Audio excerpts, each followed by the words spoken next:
அதிகமாய் நேசிக்கிற எங்கள் அன்பின் பரலோக பிதாவே, இந்த ஆசீர்வதிக்கப்பட்ட இந்த நல்ல நாளுக்காய் நாங்கள் நன்றி செலுத்துகிறோம். கர்த்தாவே, சிறு பிள்ளைகளை என்னிடத்தில் வர தடை செய்யாதீர்கள்.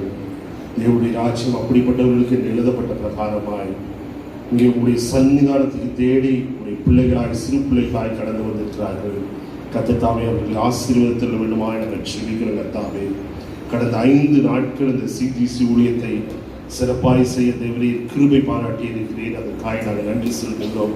இந்த 6வது நாளிலே கூட பிள்ளைகளோடு ஆசிரியர்களோடு உம்முடைய சன்னிதானத்துக்கு தேடி வந்திருக்கிறோம். கர்த்தாவே, இந்த நாள் முழுவதும் உங்களுடைய ஆசீர்வாதத்தினாலும் உங்களுடைய பிரசன்னத்தினாலும் நிறைத்திருந்த வேண்டுமாய் நாங்கள் செபிக்கிறோம். கர்த்தாவே, இங்கே வந்தது நிமித்தமாக பிள்ளைகள் ஆசீர்வதிக்கப்பட்டார்கள் என்று கேள்விப்பட தேவரீர் உதவி செய்துள்ள வேண்டுமாய் நாங்கள் செபிக்கிறோம்.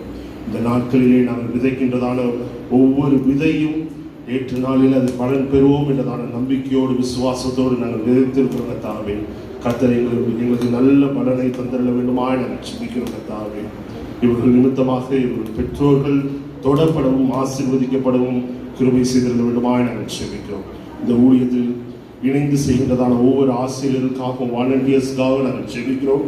கர்த்தர் தாமே அவர்களுக்கு வேண்டிய நல்ல கிருபைகளையும் ஞானத்தையும் கர்த்தர் தாமே தந்திட வேண்டுமாய் நாங்கள் செபிக்கிறோம்.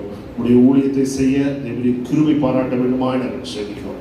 ஒரு விசை கூட எல்லா பிள்ளைகளும் கரங்களிலே நாங்கள் தருகிறோம். நீ மாத்திரம் பாதுகாத்துக் கொள்ளுங்க. நாங்கள் சொல்லிக் கொடுக்கிற ஒவ்வொரு காரியமும் அவர்கள் மனதிலே பதிய தேவரீர் உதவி செய்யுங்க. கிருபைக்குள்ளாய் ஒவ்வொரு பிள்ளையும் மறைத்துக் கொள்ளுங்க. ஆசீர்வதிங்க. இயேசுவின் மூலம் ஜெபம் கேளுங்கள் நல்ல பிதாவே. எல்லாரும் சேர்ந்து சொல்லாமா? ஆமென்.